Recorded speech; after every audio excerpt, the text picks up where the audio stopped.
इतिहास जिसमें हम लोग गर्व करते हैं उसको याद दिलाता है। दुनिया की फौजों में सबसे बहादुर फौज और जो कठिन परिस्थितियों में हमारी सीमा की रक्षा करती है वो हमारी फौज है। रंगला और उस समय के जो युद्ध के बारे में जो जानकारी मिली है, एक सच्ची घटना, एक वॉर, एक लड़ाई जिसका बहादुर जवानों ने मुकाबला किया। ऑर्डिनरी कैप्टन की उपाधि मिली है रामचंद्र यादव जी को, और बहुत सारे लोग जो बहादुर जवान उनके साथ थे, परमवीर चक्र से सम्मानित सितान सिंह, उनकी सबकी बहादुरी की एक जो फिल्म बनी है, हर एक को देखना चाहिए और याद रखना चाहिए कि कितना जोखिम भरा, कितना चैलेंजिंग और कितना कठिनाई भरा हमारा भारत का वो टेरेन है, वो इलाका है।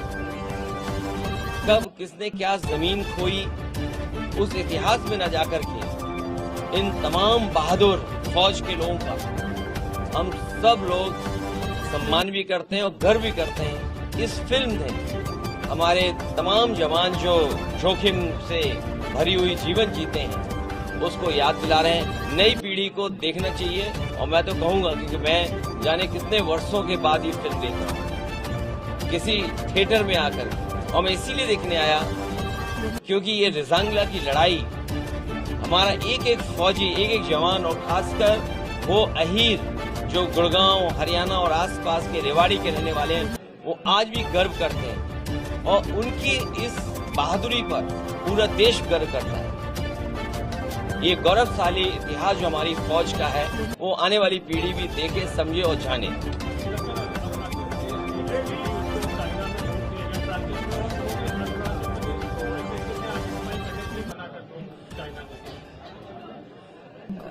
क्योंकि फिल्म देख करके आए हम लोग और वो लड़ाई और वो तस्वीरें हम लोगों ने देखी है, कितना एक एक जवान ने हजारों हजार की संख्या में चीनी फौजियों का मुकाबला किया। कहा तो ये जाता है कि आखिरी बुलेट तक, आखिरी शरीर जो जवान का जिंदा था और आखिरी सांस तक लड़ करके उन्होंने अपनी जमीन को, मातृभूमि को, अपनी धरती को बचाया। ऐसी बहादुर फौज जिसने आखिरी सांस तक लड़े हों, ऐसे बहादुर लोग जो आखिरी बुलेट तक लड़े हों, जो उनके पास था सब कुछ निछावर कर दिया। वो हमारी धरती, वो भारत माँ या जो हमारा भारत का क्षेत्रफल है वो कम न हो। और ये सवाल कई बार उठा कि हमारा क्षेत्रफल जो भारत सरकार जिसका आंकड़ा रखती है उसे कम से कम बताना चाहिए कि हमारे भारत का क्षेत्रफल पहले क्या था, आज क्या है। और जो भारतीय जनता पार्टी की सरकार में लगातार ये देखने को मिल रहा है कि सीमाएं हमारी सिकुड़ती जा रही हैं। ये प्रचार में ज्यादा भरोसा करते हैं, झूठ बोलने में ज्यादा भरोसा करते हैं, लेकिन हमारी सीमाएं और हमारा क्षेत्रफल इनकी सरकार में कम होता हुआ दिखता है। न केवल क्षेत्रफल कम हो रहा है बल्कि जो तरक्की और खुशहाली हमारे देश की होनी चाहिए उसकी वो भी रुकावट बन रहा है चीन। इसलिए हमें ऐसे देशों से सावधान रहना पड़ेगा जो देश हमें समय समय पर हमारी जमीन छीनते हैं।